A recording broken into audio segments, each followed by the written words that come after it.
In this video, I'm going to run through what I believe is the most beneficial strength exercise for athletes, and that is the single leg squat with a barbell.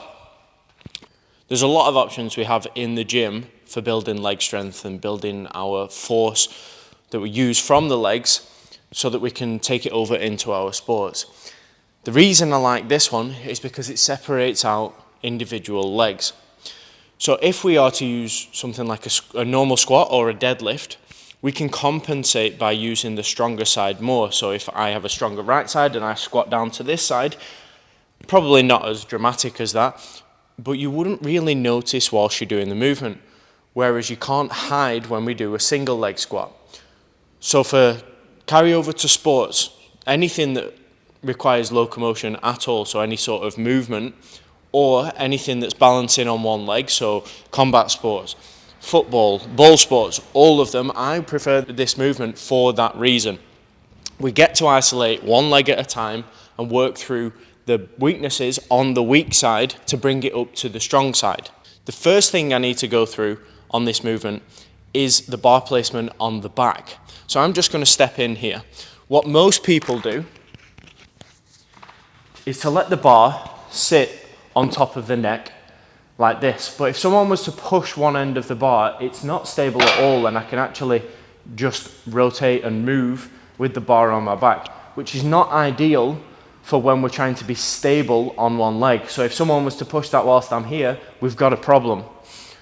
What instead I like people to do to lock the bar in is to let the bar roll slightly further down onto the lower traps, roll the wrists over and push the barbell into the body. That way it's part of me and it's stable. It also rounds me forward slightly so that on this side here, now my obliques and lower abs are doing the stabilizing. Whereas if the bar's higher and it's sat, look what just happened to my back. I arch it and then we're starting to use the spine erectors to stabilize, which isn't quite as good for when we want to do a movement like this where we need movement of the hips, because using the spine erectors freezes the hips to a certain extent. So I want rounded over, bar pressed in, so we're nice and tight. That bar can't go anywhere. I'm almost imagining that I'm wrapping that bar around me. It's steel, I'm not going to be able to, but if this was a PVC pipe, I would be able to wrap this around me. That makes my pecs come on, that makes my core active in the obliques and the lower abs, and then we're stable. Okay, I want to be in that position before I step anywhere, because the hardest part of this is getting onto the bench and getting onto that single leg. So I'm just going to turn around. Now, when it comes to the foot placement, I'm just going to go through this here. What I'm looking for is all of the tension to be provided through the ball of the foot. And the best way I can do that is to slightly turn the foot in, as you can see here. So the heel comes out. There's no stability, or the stabilizing muscles in the leg don't work if we put our tension through the heel. What you'll find is people who have a weakness in the stabilizers tend to turn the heel in, which makes the knee and the hip unstable. If we change the angle of the foot, and if you have a weakness, go extreme. Really do turn it in so that we can get the weight and the tension through the ball of the foot, and the heel can almost hover. That turns on the calf, the VMO at the front, the inside hamstring, the adductors, the glute. It makes it easier for them to work. So they all work in conjunction with the ball of the foot. And that's why when we're in any sport, we want to be on the ball of the foot, because then we're lighter and we can move. If we're in the heel, that's a break. Okay? So we want to focus on building the tension through that ball of the foot. We're going to turn the foot in slightly, and then I'm stable. Even if I've got weight on my back, I am stable. I can then lift up the back leg, and that's the position that I want to be in. Okay, I've just turned that sideways so that now I can show you where I want the shin. So I want to be far enough out so that when I'm on the ball of the foot with the heel turned out, the foot's back, I want the shin angle to be vertical. Okay, because if we start to press the knee forward, the knee tendon will take the brunt when really I want the hamstring and the glute taking all of the tension. What I want to do is keep that rounded position that we had with the bar on the back, and then I want to fold at the hips. I don't want to drive the chest up and the knee forward, because then we're compensating and we're going to start to get pain in the knee. So if you already got knee pain, that will make it worse. What we're trying to do is build the muscle structures around the knee on the back, so the hamstring and glute, so that it can pull the knee back and stabilize, and that's how we get rid of knee pain. Just a nugget for you. So what we're going to do is we're rounded over, we've got the bar on our back. The shin stays vertical, we fold at the hip as we go down, and then we come back up. So we drive the hip forward to come back up. Okay, so it's not an arching of the back to come up, it's still driving the leg and the hip forward. And that's how we get up. I just wanted to show you from the side so that you could see the shin angle.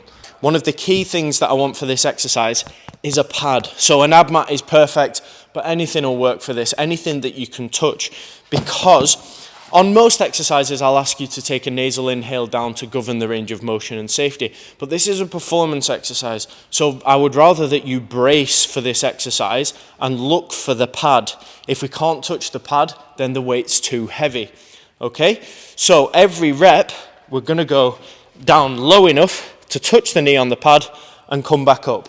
So first of all, with the breath, we're going to brace. So I've got the bar here, I brace, I nasal inhale in, brace, and that means to push out the obliques and the lower abs, and then we're stable. And then from there I'm going to hold, and I can breathe out on the way up if I want, so I can go down, I can breathe out, that's fine if you want to put effort into there, or you can keep braced, breathe out at the top. So some people like to, either way is fine. I just don't want you breathing as you move down on this one, because this is a hard exercise that we're looking for performance from. It's not really an awareness generating exercise. This is the one we're going to use for building up our strength, our stability and our power the most. So let's put that all together. So the bar, you'll notice how here I don't even need to actually hold the bar as long as I'm pushing it down. So if you've got good shoulder mobility and that's more comfortable, that's fine. That's how I like to do it.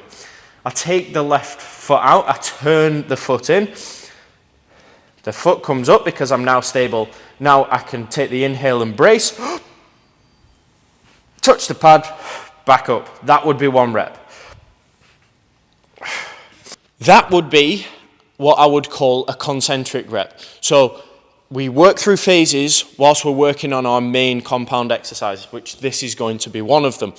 And we have concentric phases where I just move like that. I just go down, I touch the pad, I'm not thinking about pausing anywhere, and I'm not thinking about tempo.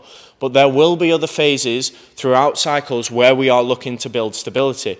So when we're looking to build stability in this exercise, we'll be doing a 6-second lowering phase. So I get into position,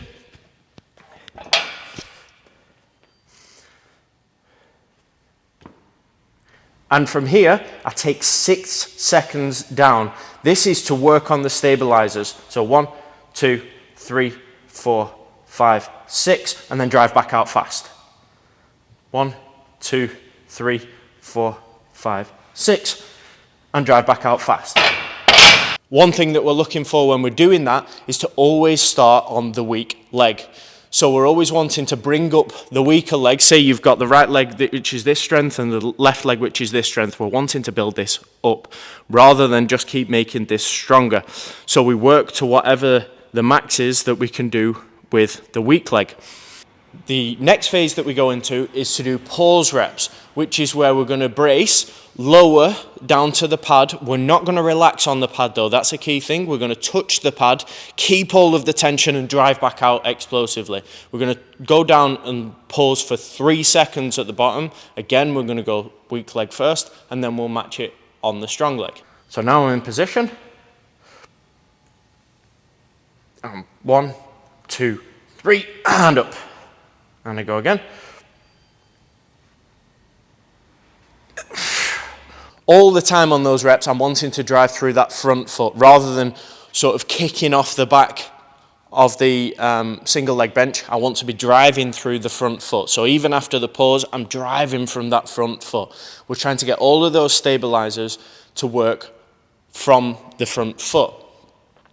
The reason for that pause phase is, once we've built a bit of stability with those slow eccentrics, we're then wanting to increase the amount of muscle fibers which are recruited to help us do the job.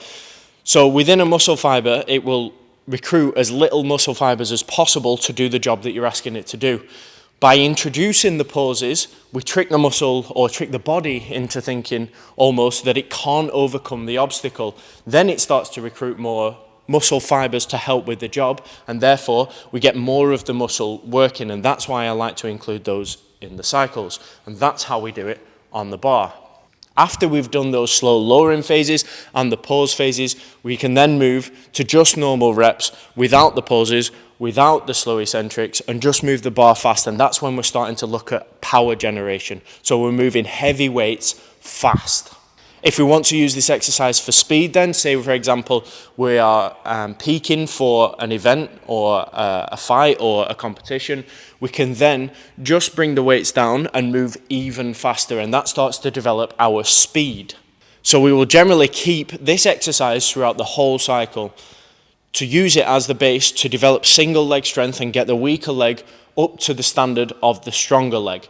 And over time, we start to get a leveling out, but at the same time, we're developing power, we're developing stability, we're getting the muscle fibers going, then we start to get speed as we ramp up to competitions.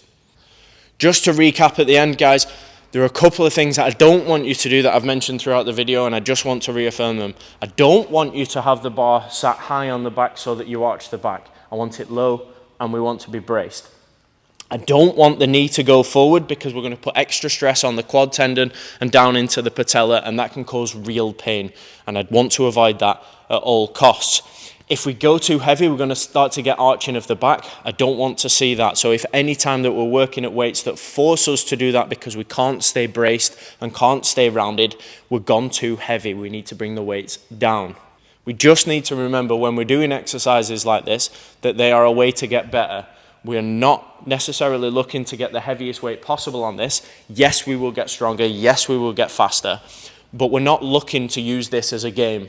This is to help us with our sports. We need to remember that when we're in the S&C area, that we are doing this to benefit the sport long term. So we can't ego lift. We need to keep the weights where the form is good. All of these points that I've run throughout this video, we need to keep those as paramount, not the weights on the bar. You'll probably know by now, guys, that this is one of my favorite exercises, if not my favorite exercise. And for that reason, I get almost all of the people that I work with to run this into their cycles to get rid of those side-to-side weaknesses and imbalances, because this is going to help us prevent injury probably better than any other compound lift for the legs that I've found. After years and years of training, this is the one I've settled on because of the reasons I've been through in this video.